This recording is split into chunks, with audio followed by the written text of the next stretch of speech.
Welcome back to Water Park Rangers. Let's play Paper Mario and the Thousand-Year Door. In the last episode, we finally had our first confrontation with the Shadow Sirens, and it went well for us. It was a little bit of a scrap, but we got through alright. And yeah, I just went to the wrong place, didn't I? Yes, I believe I did. We are not allowed to go into that tree yet because we don't have Flurrie's help. We still need to enlist her help, and we're going to be able to do that now that we've dealt with the Shadow Sirens. So this, unfortunately, does mean backtracking yet again through an area that we've been through. But fortunately, it's definitely going to help you remember the route to get through, in case somehow it slips your mind. This place definitely is the most Super Paper Mario-esque of all the chapters. It has that same kind of style to it. Like, if you check out what Super Paper Mario looks like in terms of backgrounds and such, it has the style that best suits Super Paper Mario. But that being said, it probably has more personality than just about any chapter in Super Paper Mario.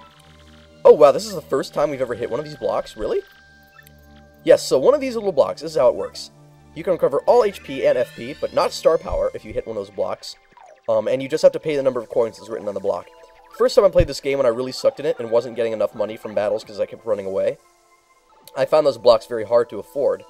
But honestly, if you're playing it as I've shown you, you're never going to have a point in the game where you're like, oh, it would be too expensive to use one of those healing blocks. There's no problem with using one of those at any time that you see one, honestly. Oh, you delightful fellow! You found my necklace! I'm beside myself, truly. But you still mustn't see me. Please leave the necklace by the door and wait a moment. Okie dokie, whatever you say, weird wind spirit. I was even looking through the door, so I should have seen you there, but okay, I guess my eyes are unseeing if I want them to be. Oh, now this is hilarious. The music is really funny, too. A disco ball comes down instead. And now you see Flurrie for the first time. The random roses that appear on the screen. I think that happens in Super Paper Mario with Francis. Oh my word! Mario, isn't it? Are you my heroic little necklace hunter? Well, my, aren't you a fine specimen of a man? Yes, indeed. I simply must thank you for your graciousness.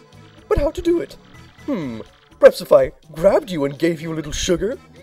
Oh no, please don't. Here I come, handsome. Time to give you a proper thank you. Pucker up. Oh no! My lawyers are going to be hearing about this, Mr. Mitsumoto! Oh Mario, you're just the cutest little thing I've ever laid eyes on. Oh hell no! Yes you are, and that's that.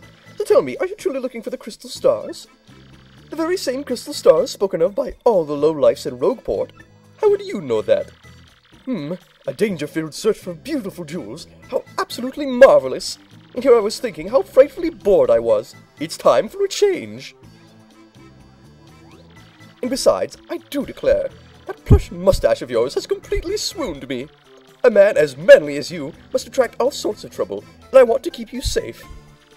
So I dare say I'll be joining you on this little adventure. I assume that's fine, Mario. I'm not fine with it, but I guess we have no choice but to put up with it in order to finish the chapter. So now Flurrie's joined our party. Flurrie's abilities, a primer. Press X and Flurrie will exhale strong gusts of wind that can blow things away. If she blows in the direction of an enemy, she can make its head spin for a bit. Hold down X to make Flurrie exhale continuously. That's all it does. It makes a gust of wind appear. Just hold it down for as long as it takes.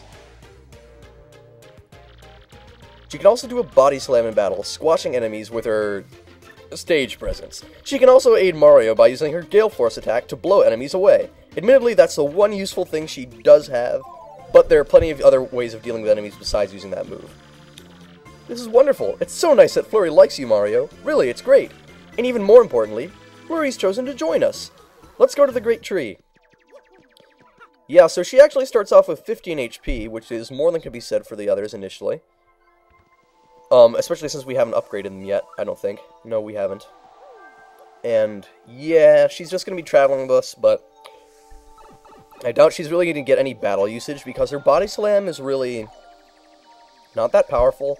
It's just inconvenient to use, and all she's really going to be used for in this LP is whenever we need to use her wind power to make something move out of our way. Ugh. Yeah, you see I switched to Koops for that battle, and that I had quick change I don't have to deal with us getting stuck in a battle and having to use Flurrie. If I never have to use Flurrie in a fight, I'm going to be very thankful. Unfortunately, she might prove herself useful at one point, due to a very specifically designed enemy that we're going to come across at a certain point, which is just, there are some enemies that are just simply more susceptible to the body slam attack. But that's very uncommon anyway. So, she's going to be a rarity of a party member, frankly because I personally think that she's the worst party member in the game. Either that or the optional one, which might be worse. I don't really like either of them, so I'm not really going to be using either of them very much. That being said, we're going to have to put her to use here. And you'll see what I mean about, we don't use her in battle, but we use her for things like this. Just use the wind attack, and... secret entrance. That's a secret entrance!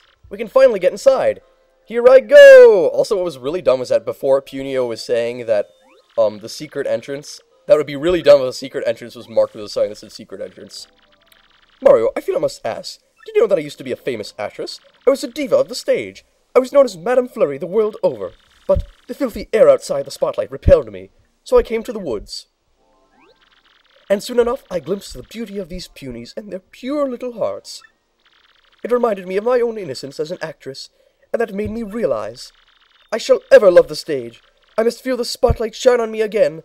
I must! As you can see, these dear little punies helped me find my true self. That's why I must help them however I can before I go on my own adventures. I follow you. Mario, can you hear me? Ah, red light, green light. The door is open. Check it out. I was able to open it from the inside. Come on, over here. The time has come for me to repay my debt to the punies. Come along, Mario. Come along if you'd like. It's sure to be the adventure of a tooth time. Alright, we're going to go inside and enter the Great Boggly Tree, which I would consider the second dungeon of the game after Hooktail Castle. I just like classifying things, as you know by now, with Pikmin, what makes a boss, that was an issue, and now it's what makes a dungeon. Weird. Normally everyone's right here. What the hey? Oh, you said hey, that's a bad word. I am going to unsubscribe immediately. Oh, who's coming out? Uh-oh, it's the X-Nauts. Oh man, it's gonna be a battle. Whoa! Who are you guys? How'd you get in here? Whoa, dude, isn't he that Mario guy? What? He is? We better get him then! But dude, Lord Crump told us to tell him immediately if we found Mario, remember? You idiot, use your head. If we capture him, we'll get all the credit, man. Duh. Oh yeah, right on. Let's rock this chump. 1, 2, 3, break! So these are the Exnauts. We're finally fighting them for the first time. Funnily enough, you end up going against the Shadow Sirens, which are higher officers than the normal Exnauts, than the Exnauts themselves. But then we're going after the Exnauts, so I guess we would have to fight them one way or another. And it's not like they're any trouble. Besides, we had full star power, and it's bothersome going around with 2 full bits of star power, because then we can't get any more using stylish commands. So I'm just going to sweep the 2 of them with our Earth Tremor move. Besides, it's good for you to see this move in all its glory. Unfortunately, we're only able to get in 5 damage each this time, but I think they only have like a little bit of HP each, so that's enough to take care of them both. But they have like 4 or 3 HP each, I believe. Crud! That stung, man! Dude, maybe reporting back to Lord Crump isn't such a bad idea after all. There they go. That wasn't tough at all. Bring 'em on! We can take 'em, right, Jack? Seriously, way to go. But the question remains, where did everybody go? What could possibly make everyone leave? They weren't gone at all. It's just like Wind Waker, how they're hiding behind. What's with the Nintendo GameCube and timid forest creatures, honestly? He's huge! Are you sure your huge mustachioed man won't want to eat us? I don't know, you look like you'd be pretty good with some something if I grilled you for a while. Just like a mama used to make him, fried puny or shish kebab. Now don't worry everyone, this is Mario and he's our friend. He's here to help. All those bad guys, Mario will stomp every one of them, just like those last goons. See, it's just like A Bug's Life, how they bring in the freakish characters from outside to help them from their enemies. You know what this is also like? This is like the first Madagascar movie with the lemurs, or whatever, and the Fusa, or the Fossa. I forget what they were called. And of course we have the Skeptic. Puniper, what are you saying? He's not one of them. Listen, we can all fight alongside Mario and chase those goons out of here. We can take back our tree. We can take back our homes. Huh, big bad Punio. Listen to yourself, trying to sound all important like. You have no idea the kind of troubles we've been through while you were gone. What are you talking about, Puniper?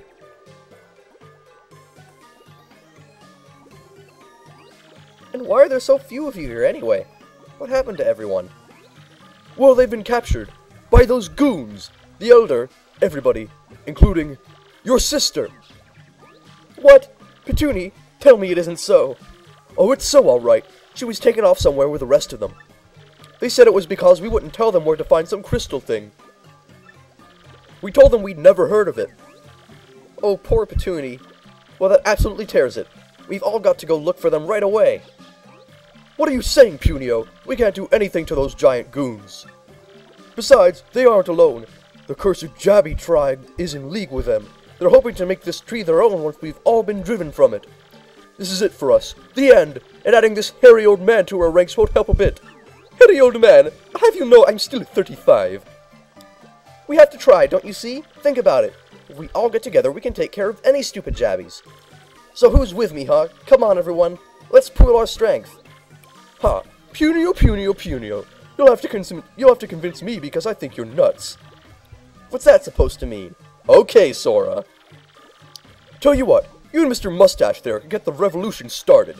If you can free our friends who got locked up somewhere in the tree, then I'll join your little crusade. Ha! Like that'll even happen. Please. Fine, we'll show you. Right, Mario? Right? Come on, follow me to glory. Let's go help them. But we've been already following you, or rather, you were following me. So anyway, nobody's going to join us yet because of Puniper. But then again, you know, I think the message with Puniper is that sure, he impedes the progress of their little cause, but at the same time, it's always good to have a voice that, basically just whines an alternate opinion. Because if you're just a single-minded force, you're not going to be as well thought out, I suppose. And besides, if you have another viewpoint, you might as well try and prove it wrong before just dismissing it and ignoring it entirely. So that's what we're going to do right now. And that's honestly a much more efficient way of doing things. Up we go. Yes, Paper Mario and its amazing storyline messages, concealed in strangely created bizarre chapters. Oh yes, I think there's a new enemy hiding somewhere around here. Oh! Power Punch! That'll up our partner's attack, or our own if we use it on ourselves, I believe. It's not a permanent item like a Pokemon Protein or Carbos. It's just for like whatever battle you want to use it in. It'll just be useful for that battle for only a little while. Now, that new enemy over there, this is one of the X-Naut inventions, and it has a couple different moves. It can shoot a laser, and it also generates this little force field around it that exists for as long as those little bits are in place. The bits only have 1 HP, and the core has, I believe, 3 or 4 HP. Once you take out the bit, then the core is open to attack. I think potentially, if you are not careful and wait too long, it'll generate multiple bits, and that can make it a pain to defeat. Anyway, that's how it's done. If you want to take out multiple bits in one fell swoop, a good move for that is Mario's multi-bounce that hits everything in a row. And I was just checking the bushes to see if there was anything hidden inside them, which there wasn't. And we're just going to move further up the tree. I think there's another one of those machines up here. I personally think they look really stupid, and now that we know to defeat them, they're not even tough. And we're going to be rescuing the Punies, wherever they are, next episode. So, catch you then.